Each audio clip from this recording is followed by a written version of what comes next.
Content warning. Mention of suicidal thoughts/tendencies, self-harm, depression, and anxiety. Dear friend, I've been depressed for quite some time now. It waxes and wanes, especially around my period, but never fully leaves.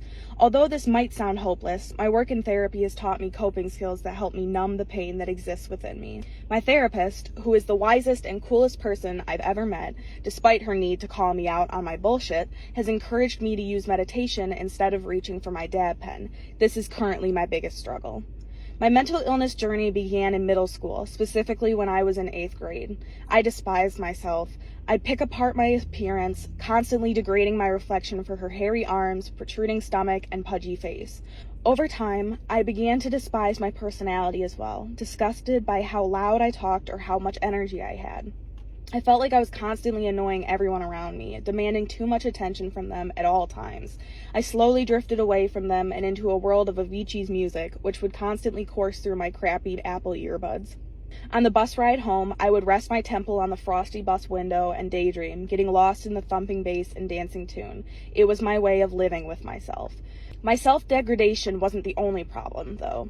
Most nights I'd lie awake, watching with horror as my mind replayed every embarrassing moment of my existence on the back of my eyelids, forcing tears down my trembling cheeks. It was torture. I'd toss and turn, pleading with the God forcing me to go through this in the hopes that they'd have mercy on me, as I was exhausted from enduring my demons. Somewhere between the crying and the pleading, I'd fall asleep, only to wake up the next morning wishing I hadn't. Every moment of every day was a battle with suicidal thoughts. I rarely think about suicide now, but at the time, it was constantly on my mind, always at the forefront.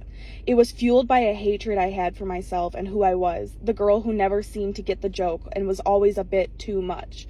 All I ever wanted to do was punish myself for not being perfect and not being able to fit in with my friends or family. No matter how hard I tried, I always felt like a burden to those around me, like I was asking too much of them just by existing. I was in 8th grade the first time I tried talking to my mom about going to therapy. We were in the car on my way home from school, and when I told her I thought I had depression, she told me I was being dramatic and that I didn't need therapy. My mom's response was one that came from unfinished business with her own mental illness journey, something that I've come to understand over the last few years. But at the time, it felt like the most devastating rejection in the world.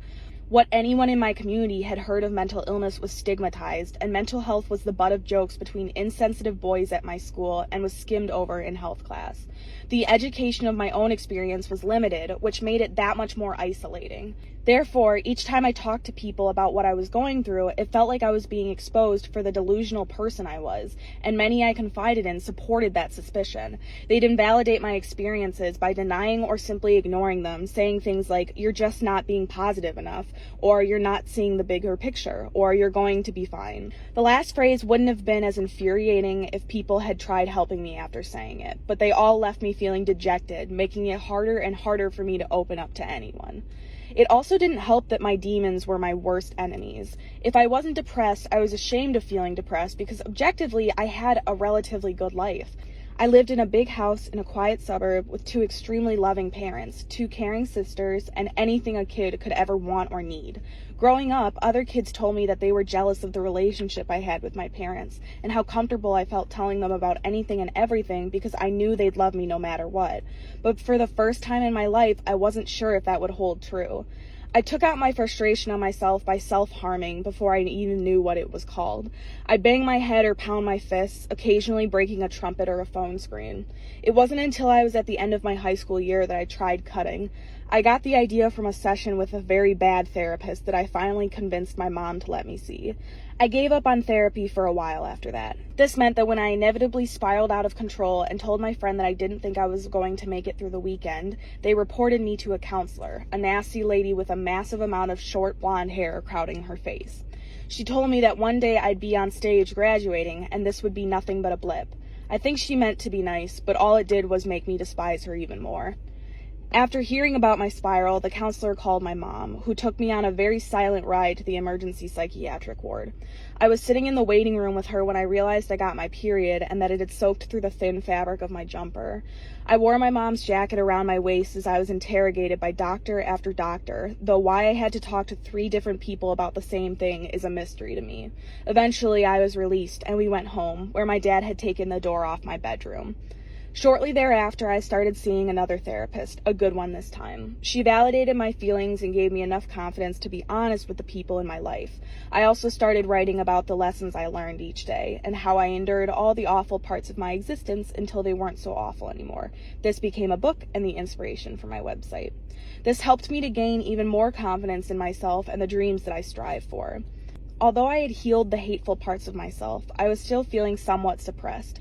My smile was fixed in a crooked way, leaving me in tears many nights. After a year and a half of therapy, my mom finally let me go on medication, Zoloft gang, where you at, and at last I felt leveled out. There have been changes in my medication since then. 2020 was brutal, and I have by no means escaped my depressive episodes. But I no longer want to die, not ever, which sucks because I was really looking forward to trying skydiving. Thanks for reading.